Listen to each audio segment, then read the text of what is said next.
네, 성도님 안녕하세요. 렉티오 디비나 시간입니다. 이번 주는 성석한 목사님 오셔서 아름다운 지체들이라는 제목의 말씀을 들었습니다. 오늘 본문을 통해서 우리는 교회에 대해서 생각해 보려 합니다. 그동안 한국 교회가 목적을 이루는 것에 대해서 이야기를 많이 했습니다. 그것이 나쁜 것은 아니지만 목적에 대해서 강조할 때 자칫 경쟁을 야기하거나 성공에 대한 잘못된 인식을 주게 되죠. 그런데 오늘 교회의 본질에 대한 이야기는 목적을 이루는 것에 대한 관점과는 좀 다릅니다. 목표를 이루고 고지를 점령하는 모델이 아니라 각자가 자기의 역할을 충실히 감당하는 것에 대해서 이야기하는 거죠. 자, 23절에 보면 덜 귀히 여기는 지체들을 귀히 여긴다고 합니다. 덜 귀히 여긴다는 것은 약하고 기능이 부족하다는 것이 아니라 아예 사회적으로 소외된 사람들이라는 뜻입니다. 바울은 그들이 우리 공동체에서 필수적인 사람들이라고 말하는 것이죠. 또한 아름답지 못한 지체들에 대해서 나오는데요. 이 사람들은 추하고 수치스러운 자들이라는 뜻입니다. 하지만 바울은 교회가 그들에게 아름다운 품위를 입혀준다고 말하고 있죠. 여러분, 지금도 사회적으로 보면 자기를 돌볼 수 없는 사람들이 많습니다. 세상은 이렇게 경쟁에서 도태된 자들보다는 좀 힘 있는 자리에 서는 것에 대해서 중요하게 이야기하죠.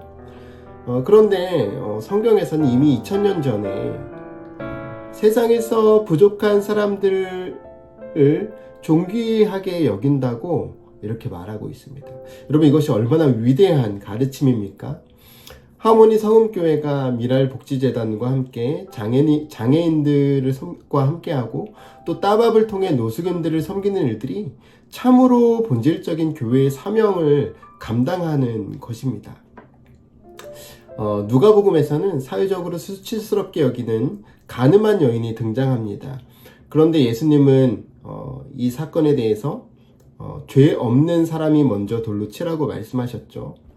또 마가복음 5장에서는 혈루증 앓는 여인이 등장하는데요. 혈루증은 유대인들에게 아주 부정한 것으로 여겨졌습니다. 그런데 예수님은 이 여인에게 딸아 라고 아주 친근하게 부르시면서 존귀하게 여겨주시죠. 여러분, 오늘 한국교회가 이런 따뜻한 품을 가지고 있습니까? 조금 다르면, 조금 눈밖에 나면 공동체에서 소외시키는 일들도 많이 일어나고 있습니다. 우리는 하나님 안에서 모두 존귀한 존재라는 것을 말하고 또 하나님께서 우리에게 그런 시각을 요구하십니다. 자, 25절에 보면 몸 가운데 분쟁이 없고 오직 여러 지체가 돌보게 하셨다고 합니다. 바울은 교회의 본질을 서로 돌아보는 것이라고 규정합니다. 경쟁이 아니라 서로 감싸고 서로 세워주는 것을 말하는 것이죠. 교회는 어떤 조직체가 아닙니다. 교회는 하나님이 주인 되신 아주 신비한 공동체입니다. 성령의 능력으로 모든 지체를 섬기고 세상이 볼 때 부족한 사람들을 품고 연합하는 것이죠. 자, 말씀을 맺습니다. 교회의 본질은 크기나 성장에 있지 않습니다. 각 지체가 각자의 자리에서 충성을 다하고 아름다움을 드러내면 되는 것입니다.